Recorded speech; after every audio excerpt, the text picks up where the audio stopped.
Hey guys, welcome back to the Curly Reader. My name's Amanda, and today I'm going to be sharing with you the rest of the books that I read in the month of March.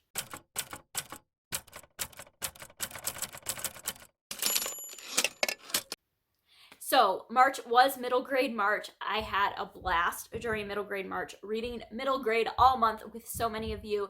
So thank you for everybody who participated in this month-long readathon with Katie, Krista, and I. We had so much fun with it. And so yeah, I did, because of the nature of the month and only reading middle grade, I knew I was going to be reading a lot of books this month. And so I did do a mid-month wrap-up in which I wrapped up the first 12 books that I read at the beginning half of the month. And so today I'm going to be wrapping up the rest of the books. So during the month of March, I was able to read 29 books total. So of those 29 books, I had 11 3-star reads, 15 4-star reads, and 3 5-star reads.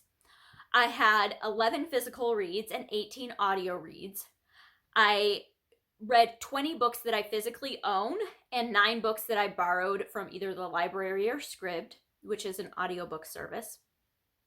And then all of them were middle grade, and I did read 3 graphic novels. So that's kind of the way that my stats fell this month. I had a decent month. I really would have loved to have had more 5-star reads, but it is what it is. They can't all be winners, right?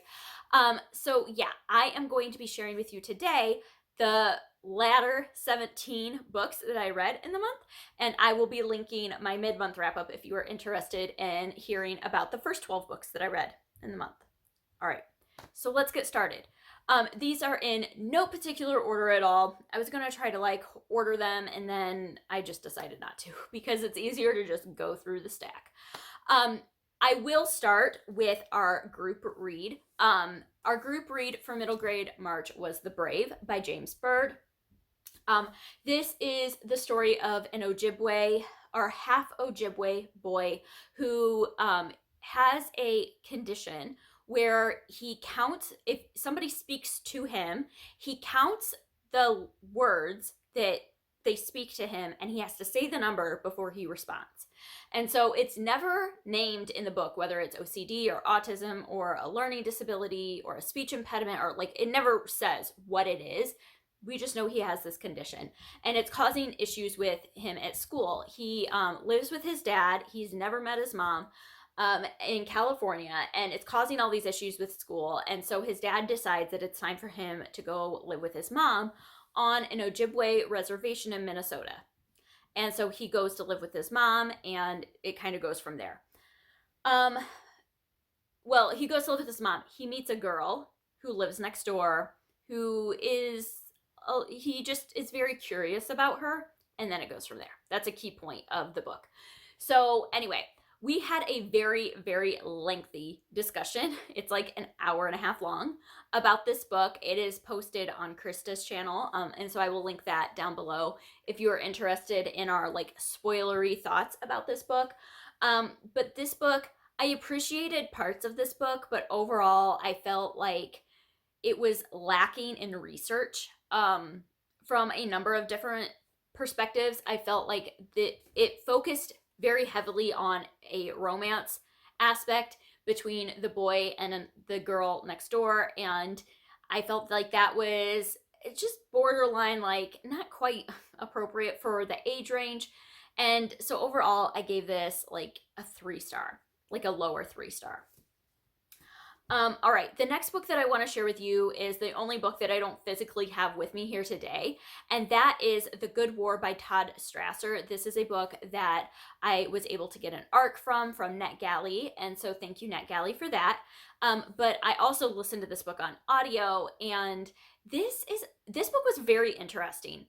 So this book follows an esports team at a school, which is basically a video game team at a school. One of the boys at the school wrote a proposal for a grant, and they received this grant for all these really high-tech computers with the purpose of having them for an esports team. And so they kind of start this esports team, and they play this game called The Good War, and it is a simulation of World War II. And so when they first go into it, the understanding is that they're going to alternate sides of the war. And then it gets to a point where one team requests to always be the Axis side. And then things start happening with some of the kids where racial slurs are popping up, and images and logos and things like that the kids don't really understand why they are so wrong, or what they really mean, or the history behind them. And so it has to do with the kids. It's told from multiple points of view of multiple different kids, as well as a couple of the teachers, I believe. And so you get kind of the way the teachers handle the situation, the way some of the kids are addressing the situation, how they're feeling about things. The concept of this book was very interesting, but I did feel like it was lacking depth overall. And so this, unfortunately, was another low 3-star for me. So yeah. All right, now the rest of these books I actually have all sitting here, and I'm just gonna go down the stack. So the first one I have here is The Secret Garden by Frances Hodgson Burnett. I can never say her name. This is a classic that I have been wanting to read for a long time, and I ended up loving this book. It was really, really cute. I ended up giving it 4 stars. In this book, we follow Mary, who lives in India with her parents, and then something happens with her parents, and so she is sent to live with her uncle in England. And where in England was it? In the Yorkshire, in the Yorkshire moors in England, and in this huge estate. And so she's pretty much by herself, and she's used to being waited on hand and foot, and the servants at the estate are like, yeah, no, that's not going to fly here. And they basically tell her she needs to go outside and play, and there's this garden that's locked up. And I mean, I'm sure a lot of you know the story of this. I grew up watching the 90s movie version of this, and so of course I had to rewatch this after reading the book, and the movie's so good. The movie is just so good too. I thoroughly enjoyed this. Very, very spring book, and yeah, that one got 4 stars. All right. The next 2 I have here are the books that I read aloud to my kids this month. So the first one that we read aloud is Rump by Liesl Shirtliff. This is a retelling of Rumpelstiltskin. It's the fairly true tale of Rumpelstiltskin is what it says. And so this follows, we never really know his age, which is really weird. It's kind of weird throughout the book, because you know he's a boy, you don't know his age, but then like other kids are like getting married and having babies, and it's just very, very weird. But it was such an interesting depiction of the story of Rumpelstiltskin, and my kids really, really liked it. I really liked it. Pretty sure I gave it 4 stars. Let's see.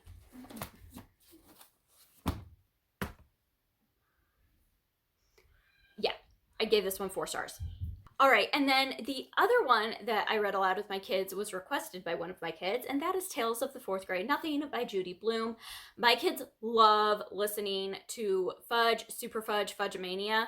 I think those are the 3, Super Fudge, Fudgemania, and Double Fudge. They have listened to those multiple times on audio, and so they requested I read them Tales of Fourth Grade Nothing. This was super cute.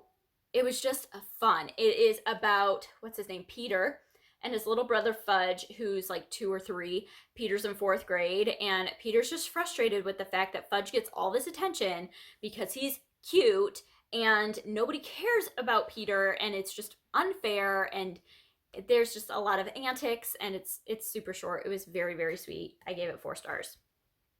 All right, next, let's see, where are we at? Let's do the 2 that were published in the 80s, because that was one of the challenges, was to read a book published in the decade you were born, and I was born in the 80s, so I read The BFG by Roald Dahl. I listened to this. It was good. I think there's another adaptation, or like another audiobook that's narrated. The one that I listened to was narrated by David Walliams, and it was okay. It was interesting. This book was interesting. I had never read this one before, and I enjoyed it. I gave it 4 stars, but it follows this little girl, I think her name's Sophie, yeah, and she's basically kidnapped by this giant who ends up being a big friendly giant, and then Sophie and this giant there's a lot of like funny humor, kid humor in it, and then they decide they need to save London from these other giants that are going to go eat a bunch of kids. So it was cute. All right, and then the other book that I listened to that was published in the 80s was Indian in the Cupboard by Lynn Reed Banks. This one was this one was fine. This one I gave 3 stars because it wasn't anything like blow me out of the water, but it was interesting. This one follows Omri, who is gifted this little Indian for his birthday, and he's like disappointed by it and kind of annoyed by it. And then he has this cupboard and he has this like secret key, and he puts the Indian in the cupboard with this key. And then the next morning when he wakes up, the Indian is alive. It's like this little alive person. And so this is just kind of about the antics that they get into. He starts like making other things come to life. It was cute, enjoyable, nothing groundbreaking though. All right, another one that I read that I recently was like a cover buy for me from Book Outlet that I got was Dear Sister by Allison McGee, and it's illustrated by Joe Bloom. I don't know.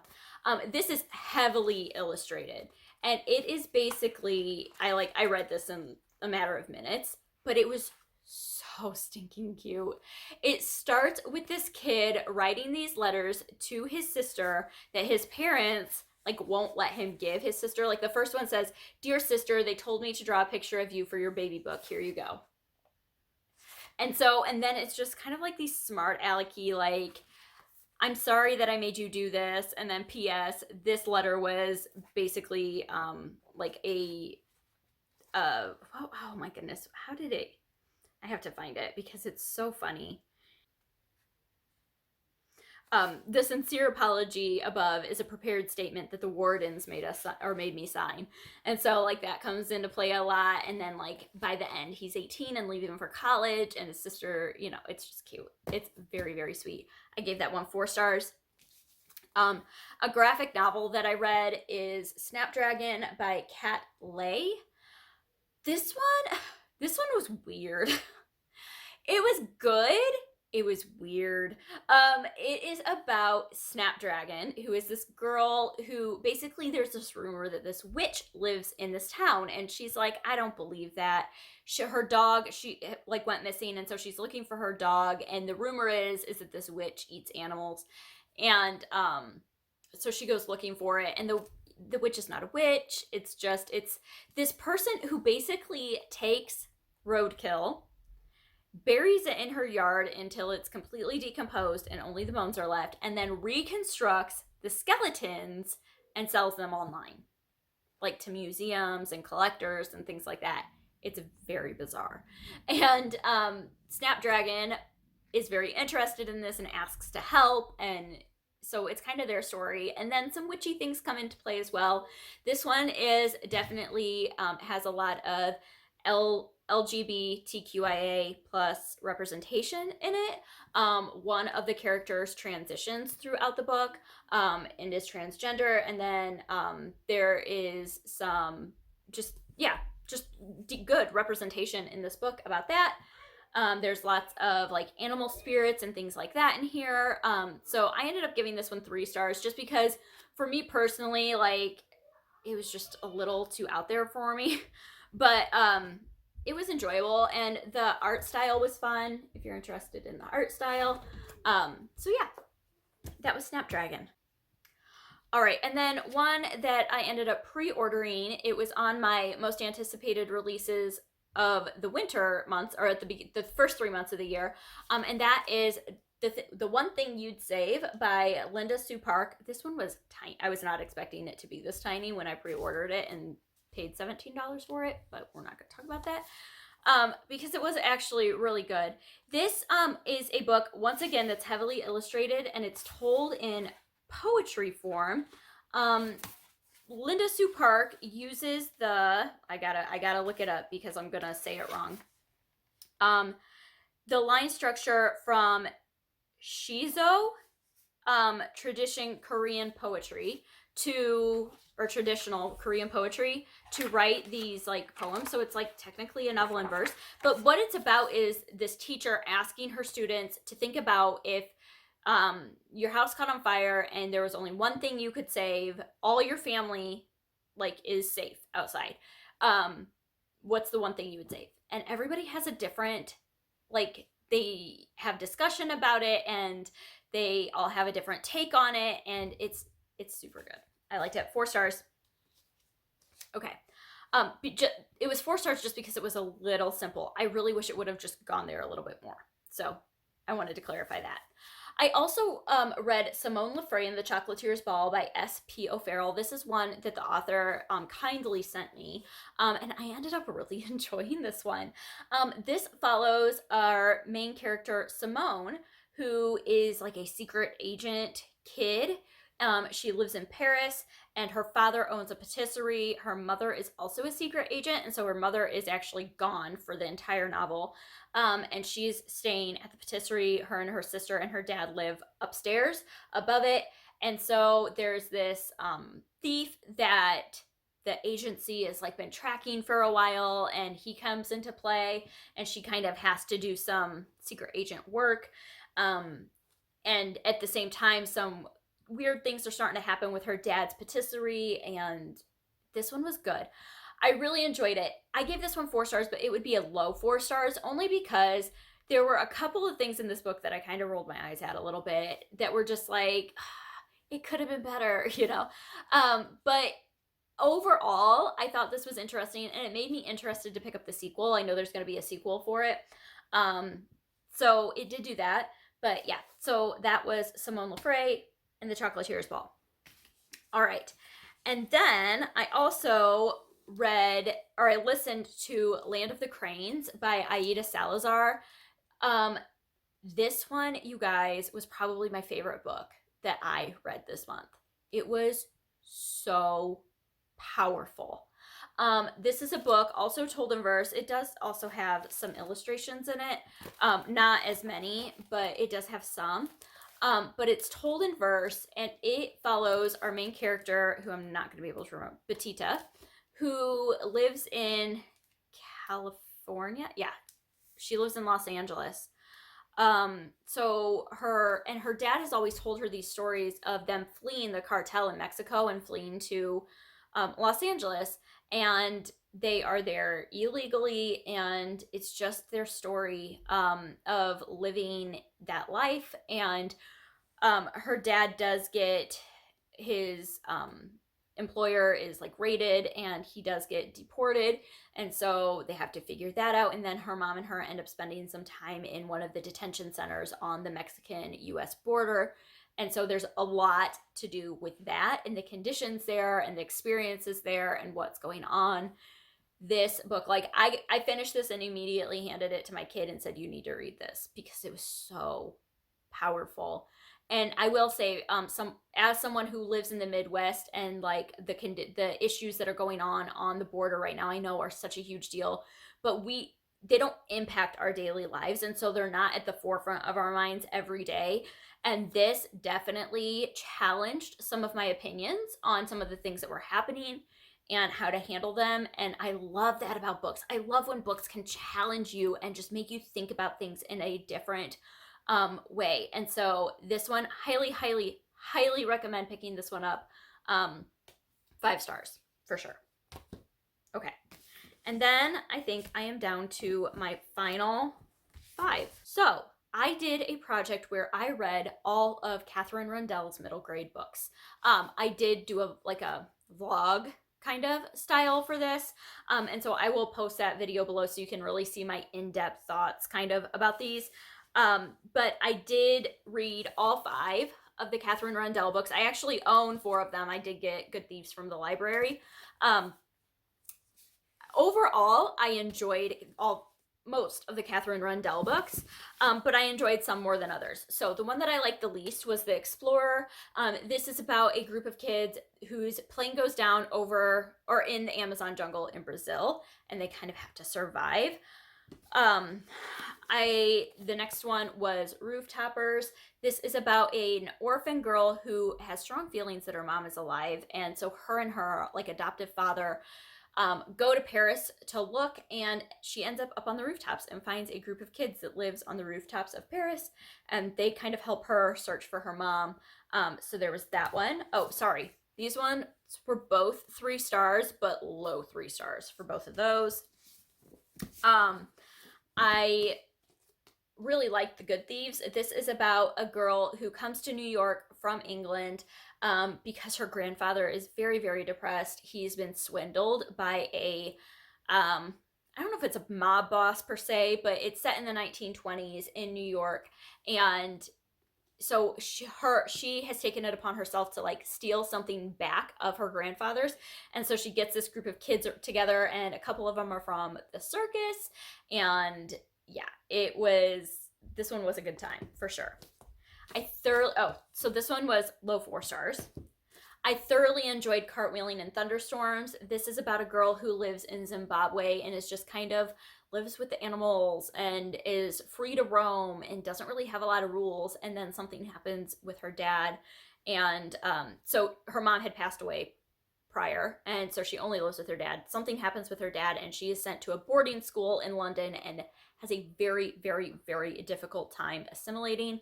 And so it's just kind of her story. I love this book. I gave this one a high 4 stars.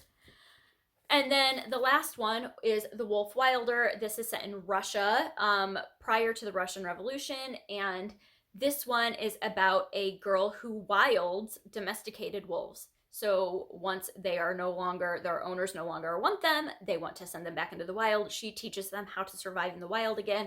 And then her mom and her kind of get on the bad side of one of the generals in town. And so they end up having to flee. She ends up having to flee with a friend and some of the wolves. And it's just about that. This one I gave 5 stars. I love this book so much. So those are all of the books that I read in the second half of March. Like I said, I will link my prior wrap-up down below, as well as the group discussion for The Brave will be linked down below, and my video that I did with the Katherine Rundell books. So that's it. There's a lot of books that I read in March. So if you've read any of these, if you have any opinions about any of these, I'd love to hear those down below in the comments. And yeah, what was your favorite thing that you read during March? Let me know that as well. And I hope that you enjoyed this. I hope that you stick around and subscribe. And until next time, see ya.